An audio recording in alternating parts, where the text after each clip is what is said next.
आगामी स्थानिक स्वराज्य संस्थांच्या निवडणुका महाविकास आघाडी म्हणून लढणार। स्वराज्य संस्थांच्या निवडणुका एकत्रितपणे लढण्याचा निर्णय महाविकास आघाडीच्या नेत्यांनी घेतला आहे।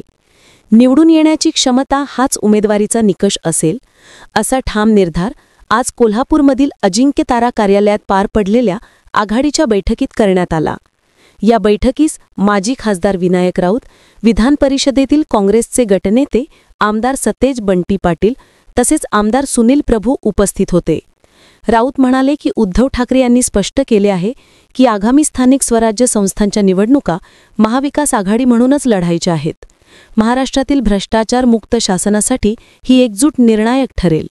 आमदार सतेज पाटील यांनी सांगितले की काही ठिकाणी आघाडीच्या चिन्हावर तर काही ठिकाणी पक्षाच्या चिन्हावर लढण्याचा निर्णय घेतला जाईल।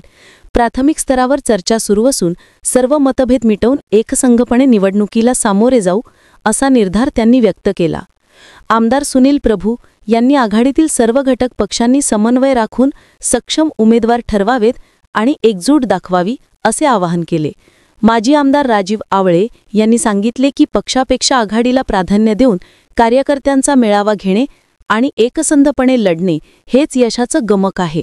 राष्ट्रवादी काँग्रेस शरद पवार गटाचे जिल्हाध्यक्ष व्ही.बी. पाटील यांनी राज्यातील नेत्यांनी जिल्हा व तालुका स्तरावर बैठका घेऊन कार्यकर्त्यांमध्ये आत्मविश्वास निर्माण करण्याचे आवाहन केले।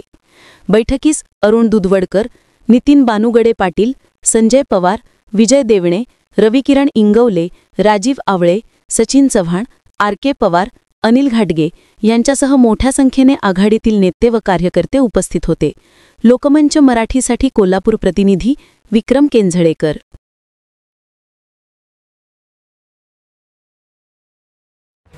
महाराष्ट्रातील ताज्या आणि महत्त्वपूर्ण बातम्या पाहण्यासाठी आजच आमच्याला सबस्क्राइब करा आणि बेल आयकॉन प्रेस करा।